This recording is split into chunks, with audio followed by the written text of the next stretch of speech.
Hi everyone, welcome back to Trees and Turtles. My name's Imogen. In today's video, I'm sharing 7 ways to build self-discipline. If you're not already subscribed, make sure to do that, give this video a thumbs up, follow me on Instagram, and let's get started. So, the thing that I want to talk about in this video is building self-discipline, and I'm going to give you a series of ways to do that. Some of them are like generic, and some of them are more specific, and these are in no particular order. Let's just get started. The first thing I want to talk about is you need to do let me try that again. You need to do things you find difficult but worthwhile. And this might seem kind of obvious, but when we're building self-discipline, obviously it has to do with sticking to a routine, being consistent, and I think often we mistake it for just doing difficult things consistently. The key part of the point that I'm trying to make here is that yes, you should do difficult things, but you should also do things that you find worthwhile, because at the end of the day, if you don't find them worthwhile, then you're going to get burned out. You're going to be like, why the hell am I even doing this? Okay, so do things you find difficult but worthwhile, okay?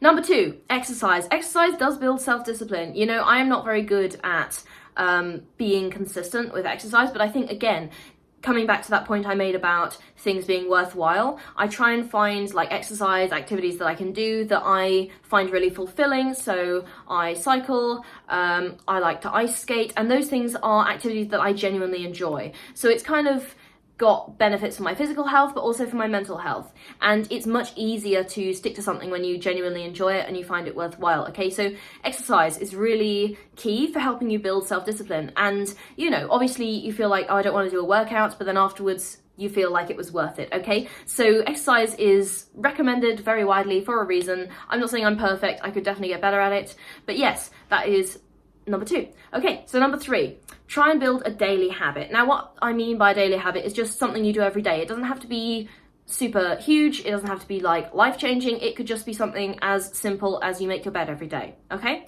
I have actually started doing this. I did it in 2024, but I've been really consistent with it in 2025, and it's actually improved my mood a lot, because like, when I go into my bedroom, I don't know, like I'm changing my outfit or something and I see I've made the bed, that it actually has a really positive mental impact on me. Again, something that a lot of people talk about. But yeah, again, it doesn't have to be any specific daily habit or like a super like big and scary one. It could be something really, really small and just a quick win that gives you like a little mental boost. So try and build a daily habit. I am also on nearly a year of my Duolingo streak actually as well, which is pretty cool. All right. The next thing that I want you to do is to sit in silence for at least 5 minutes or meditate each day.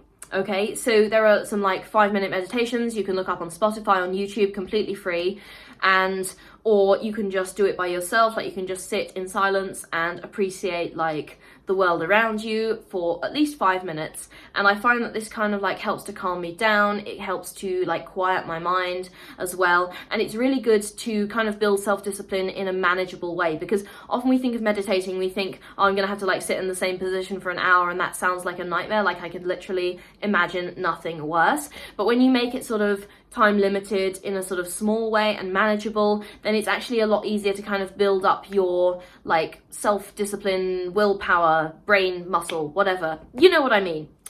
All right. Another thing you can do is to stop scrolling either before bed or when you wake up. So now we all scroll on our phones, it's human, okay? But if you choose to build self-discipline, and you know, you can allow yourself some scroll time. That's why I said either before bed or when you wake up. Like you can be like, okay, I'm gonna allow myself to scroll in the evening, or I'm gonna allow myself to scroll in the morning. But at one end of the day or the other, I'm gonna like put my phone down. And this is a good opportunity actually to do that meditation practice we were talking about. Okay, so instead of scrolling on your phone, that will be your time to just relax and take a deep breath and, you know, obviously give yourself some leeway. We're all human, but it is a sort of accessible way to like build self-discipline. All right, this next one, a little bit controversial, but I did this for a while as a teenager, just honestly, just to see if I could. I was very big into like, well, I still am. I like to try different productivity style things out on myself and in my life, and just to sort of make my life an experiment in improving my productivity. And one of the things that I did when I was a teenager was I consistently had like cold showers. And before you come after me in the comments being like, what the hell, that's psychotic, it's like, you don't have to do it for the entire duration of the shower. You could just do it like right at the end, and it doesn't have to be super cold, like freezing cold. It could be like lukewarm, okay? So that's also an interesting like way to build self-discipline, because I found that actually I found it calming after a while. And obviously, disclaimer, don't do this if, you know, you're sick or you have some kind of like reason why you can't shower. Don't make yourself sick, okay? Look after your own well-being first and foremost. But I did find it to be a really interesting kind of exercise in self-discipline. And, you know, I certainly don't do it as often as I did it back then, because it was kind of an experiment to see if I could do it, and I kind of came away with the perception that yes, I could do it, and I could always go back to that if I wanted the benefits again. But yeah, it was something that I found to be beneficial.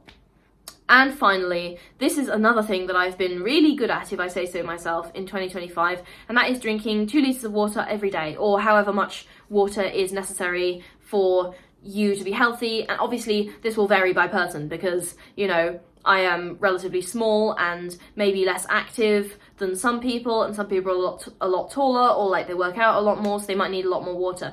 But whatever the amount of water is that you need to stay healthy, try and drink that amount in a day. And, you know, it can be annoying trying to remember to drink water, but if you kind of, it's one of these small habits, like these micro habits that I was talking about in terms of building up your ability to impose self-discipline. So it really is kind of key to start small, but this one also has like huge health benefits. So literally every time, I swear, like half the time that I look up, you know, how to solve X common problem, one of the solutions is just drink more water.